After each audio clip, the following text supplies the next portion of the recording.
sederhana untuk menyederhanakan rangkaian-rangkaian yang kita punya. Kita masuk ke rangkaian seri dan paralel. Apa yang mau kita pelajari? Memahami hubungan paralel dan seri pada rangkaian. Apa itu paralel, apa itu seri. Kemudian menggunakan rangkaian ekivalen untuk menggabungkan rangkaian seri dan paralel. Kemudian kita lihat dulu satu-satu. Ada istilah di rangkaian listrik atau di elektronika, rangkaian ekivalen. Apa itu rangkaian ekivalen? Ada satu rangkaian yang sangat kompleks. Saya mau representasikan dengan rangkaian yang sederhana. Rangkaian sederhana ini perilakunya sama dengan yang kompleks tadi. Itu yang disebut dengan rangkaian ekivalen. Tujuannya apa? Tujuannya supaya saya nggak harus pakai rangkaian yang kompleks. Kalau di elektronika saya punya amplifier yang ada 20 transistor misalnya. Kalau saya menganalisis satu rangkaian EKG, itu rangkaian amplifier yang dipakai berulang-ulang. Kalau saya harus hitung lagi dari transistor dari awal, pusing lagi. Seluruh rangkaian gede itu, satu rangkaian amplifier saya ubah menjadi sebuah sumber dependen, dua resistor, satu sumber dependen. Perilakunya sama. Maka itu disebut rangkaian ekivalen. Ketika saya menganalisis rangkaian yang lebih kompleks jadi sederhana kan? Karena kita sudah menyederhanakan rangkaiannya. Itu tujuannya. Nah, ini yang juga akan kita lakukan. Pertama kali kita perkenalkan dengan rangkaian seri dan paralel. Oke. Pada bagiannya akan dibahas. Oh, ini nanti PowerPoint berikutnya seri paralel, dan nanti di bagian PowerPoint berikutnya kita bicara delta dan Y. Pertama kita lihat hubungan paralel. Apa itu hubungan paralel? Hubungan paralel adalah ketika rangkaian cabang-cabangnya itu terhubung sedemikian sehingga dia mempunyai potensial yang sama. Oke, Anda lihat, ini ada satu cabang resistor, potensialnya sama. Tegangan sama, harus bisa beda-beda. Oke. Jadi sekali lagi saya tampilkan sifat dari rangkaian paralel adalah tegangan yang sama. Oke.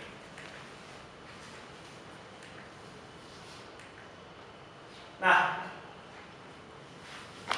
bila semua cabang-cabang ini mengikuti hukum Ohm, memenuhi hukum Ohm, ya ada resistor yang tidak memenuhi hukum Ohm, resistor yang aneh gitu ya. Maka rangkaian ini yang terparalel bisa saya gantikan, saya ekivalenkan dengan satu resistor, ya nilainya kita sebut sebagai di sini RT, ya. Dan nah, ini pelajaran fisika sudah pernah belajar, tapi yang sering gak ditekankan di pelajaran fisika adalah paralel adalah yang sama tegangan. Itu langsung aja dijual seperti ini paralel. Tapi yang perlu diingat kalau di paralel adalah tegangan yang sama. Oke. Kemudian kita lihat arus total karena menggunakan KCL. Arus totalnya sebenarnya 1 plus 2, dianggapnya ini semua arusnya ke bawah semua, ya, plus sampai dengan KVN. Dan dengan hukum Ohm ini adalah V per RT yang sebelah kanan, sebelah kiri V per R1, V per R2 dan seterusnya, sehingga saya punya hukum rangkaian persamaan rangkaian untuk paralel. Kalau ini Anda udah biasa lihat rumusnya ya, nggak ada yang aneh. Oke.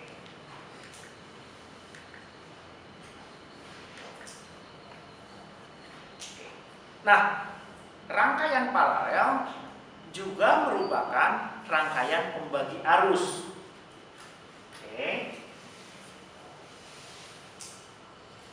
Nanti kita lihat dulu pertama kalau untuk resistornya hanya 2. Kalau resistornya hanya 2, nah ini juga sudah Anda pelajari di fisika, itu sama R totalnya dengan R1 per R2 plus R1 plus R2, nggak ada yang aneh. Pasti mudah kalau itu. Oke. Nah, sekarang kita lihat dia sebagai pembagi arus. Kalau arus yang masuk ke keseluruhan rangkaian ini adalah IT, dan arus itu terbagi dua, I1 dan I2, maka kita bisa menggunakan hukum Ohm untuk menentukan berapa arus I1 dan I2. Oke. I1 adalah R2 per R1 plus R2 kali IT. Oke. Kenapa seperti itu? Anda bisa lihat IT kali RT itu sama dengan V. Ya, dengan rangkaian pembagi tegangan ini. Arus yang mengalir R1 adalah V dibagi R1. Berarti IT kali RT dibagi R1. Di sini R1-nya tadinya kalau paralel ada, sekarang hilang. Oke. Cara yang sama untuk I2 dan Anda bisa hitung. Oke, satu lagi. Perhatikan, kalau ini saya menggunakan notasi resistor, saya bisa menggunakan notasi konduktansi. Oke, konduktansi I1 sebenarnya G1 plus per G1 plus G2 kali T.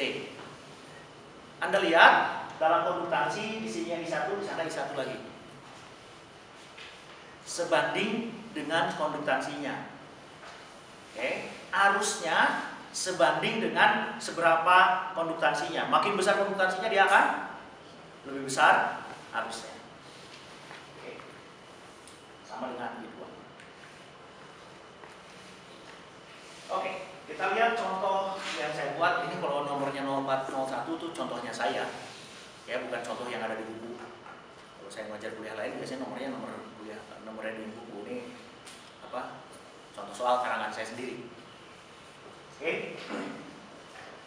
Carilah daya terdisipasi pada resistor 4 ohm. Oke, ini kita sudah menggunakan pengetahuan minggu lalu dan minggu sekarang. Oke. Apa yang kita lakukan? Di kanan sini ini ada rangkaian pembagi arus. Oke, berarti saya harus cari, kalau di sini 3IX, makanya harus akan terbagi. Saya kebayang kalau saya udah sering lihat seperti ini dan saya bikin soalnya, saya tahu langsung di sini adalah 2IX. Resistornya lebih kecil, berarti arusnya lebih besar. Jadi 1/2. Ya. Jadi satu di sini, IX-nya satunya di situ. Tapi kita harus mencari IX-nya. IX-nya adalah arus yang di situ. Oke, apa yang kita lakukan? Kita perlu KVL loop di situ. Oke, loop di situ menghitungnya, ya ini harus kita sederhanakan dulu. Oke, sehingga kita lihat prosesnya. 12 ohm dengan 6 ohm saya paralelkan dulu, sehingga saya memperoleh resistansi totalnya 4 ohm. Oke, jadi saya punya 4 ohm di situ. Kemudian saya gunakan KVL di sini untuk mencari IX, sehingga kita peroleh 4 ohm tadi arusnya masuk ke sana positif, ditambah 6 kali IX, ya 4 kali IX sama 6 kali IX kurang 15 sama dengan 0, maka IX-nya adalah 1,5 ampere. Oke. Di sini kalau IX 1,5 ampere, 3 IX ini sekarang menjadi 4,5 ampere. 4,5 ampere kemudian terbagi. Oke.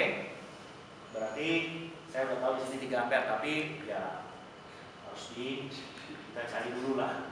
Menggunakan I2 sama dengan R1 per R1 plus R2 kali IT, ada 8 bagi 8 plus 4 kali 4,5 sama dengan 3 ampere, walaupun bisa langsung kelihatan karena soalnya memang dipilih angkanya yang gampang. Ya.